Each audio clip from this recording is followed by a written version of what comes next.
এইবারে দেখতেছি টিকিট চেকের ব্যবস্থা খুবই ভালো। প্রথম থেকে গেটে ঢোকার শুরু থেকে এখন দেখতেছি টিকিট চেক করছে।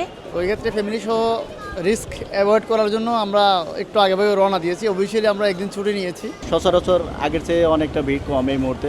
হয়তো কাল থেকে মেবি খুব ভিড় হবে। টিকিট 3 ধাপে চেক করতেছে। হ্যাঁ, প্রথমে গেটের বাইরে একবার চেক করতেছে, গেটের ভিতরে এসে একবার চেক করতেছে, আবার ভিতরে চেক করতেছে।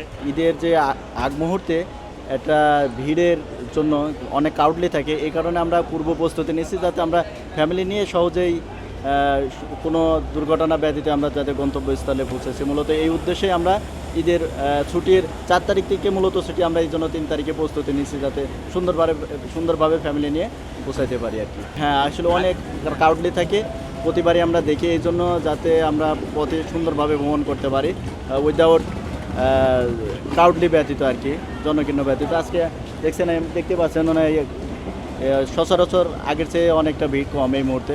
হয়তো কাল থেকে মেবি খুব ভিড় হবে, সেই জন্য আমরা নিরাপত্তা মনে হচ্ছে ভালো। আমরা যখন গেটে প্রবেশ করি তো অনেকগুলো চেক বেক হচ্ছিলো, মোটামুটি আমরা সন্তুষ্ট আর কি।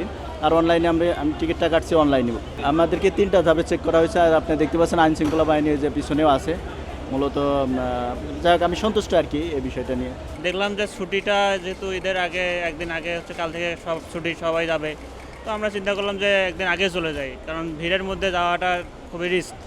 এবং মানে গত ঈদে একটা ব্যাড অভিজ্ঞতাও আছে এই নিয়ে, তো ওই রিস্কটা আর আমরা নিইনি। আর মোটামুটি এবারে তো প্ল্যাটফর্ম সব মোটামুটি ফাঁকাই, মনে হয় টাইম দিয়ে সব ট্রেন চলে যাচ্ছে। হ্যাঁ, তাতে মনে হচ্ছে যে যাক আলহামদুলিল্লাহ ভালো সেফলি পৌঁছে যাবো আর কি। হ্যাঁ, টিকিট 3 ধাপে চেক করতেছে। হ্যাঁ, প্রথমে গেটের বাইরে একবার চেক করতেছে, গেটের ভিতরে এসে একবার চেক করতেছে, আবার ভিতরে চেক করতেছে।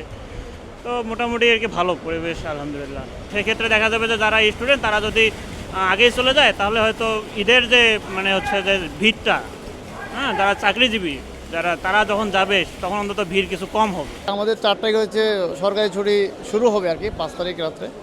ওই ক্ষেত্রে ফ্যামিলি সহ রিস্ক অ্যাভয়েড করার জন্য আমরা একটু আগেভাগে রওনা দিয়েছি। অফিসিয়ালি আমরা একদিন ছুটি নিয়েছি। এখন দেখা গেছে যে ফ্যামিলি সহ মুভ করতে গেলে এটাই সবচেয়ে বেস্ট সময়। আর আমরা টিকিট অনলাইনে কেটেছি, কোনো ভোগান্তি হয় নাই, যদিও খুব প্রেশার ছিল, সার্ভার অনেক জ্যাম ছিল। আর টিকিট চেকিং ব্যবস্থা মোটামুটি ঠিক আছে। আর একটু ট্রেনের ভিতরে যদি চেকিং ব্যবস্থা আর একটু ভালো থাকতো তাহলে খুব উপকৃত হতো প্রকৃত যাত্রী যারা আছে। 3 ধাপে কিন্তু টিকিট চেক করা হচ্ছে আপনাদেরকে। জি, আমি এসেছি নর্মালি যশোর থেকে, যে কারণে আমি সরাসরি ঢুকে গেছি। বাইরের কন্ডিশনটা জাস্ট বাইরে থেকে দেখছি, মোটামুটি ঠিক আছে। আরও এরকম কড়াকড়ি স্টেপটা ধরে রাখাটাই হচ্ছে আসল চ্যালেঞ্জ, যেটা 4, 5, 6 তারিখ এটা সম্ভব হয় কিনা। হ্যাঁ, আমরা আসলে এইমাত্র যশোর থেকে এসে নামার পরে মহানগর এক্সপ্রেস ট্রেনে আমরা ব্রাহ্মণবাড়িয়া যাব, এইটার অপেক্ষায় আছি। এইবারে দেখতেছি টিকিট চেকের ব্যবস্থা খুবই ভালো। প্রথম থেকে গেটে ঢোকার শুরু থেকে এখন দেখতেছি টিকিট চেক করছে। আর নিরাপত্তা ব্যবস্থা তো দেখলামই, ব্যানার করছে আলাদা, আর্মি, বিডিআর সবাই আছে। ইনশাল্লাহ এবার সবারই ঈদযাত্রা ভালো হবে। আসলে বাসায় থাকা হয় না, তো যদিও বা আমি ফুটবল খেলি, ন্যাশনাল টিমের সাবেক গোলকিপার ছিলাম।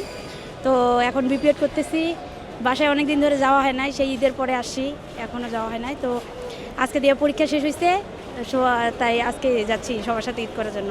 আসলে পরিবারের জন্য এখনও কি সেরকম প্রিপারেশন নেওয়া হয় নাই, তবে আমি দিনাজপুরে যাব বাসায় যাওয়ার আগে, সেখান থেকে হালকা পাতলা পরিবারের সকলের জন্য কিছু কেনাকাটা করে তারপরে যাবো ইনশাল্লাহ।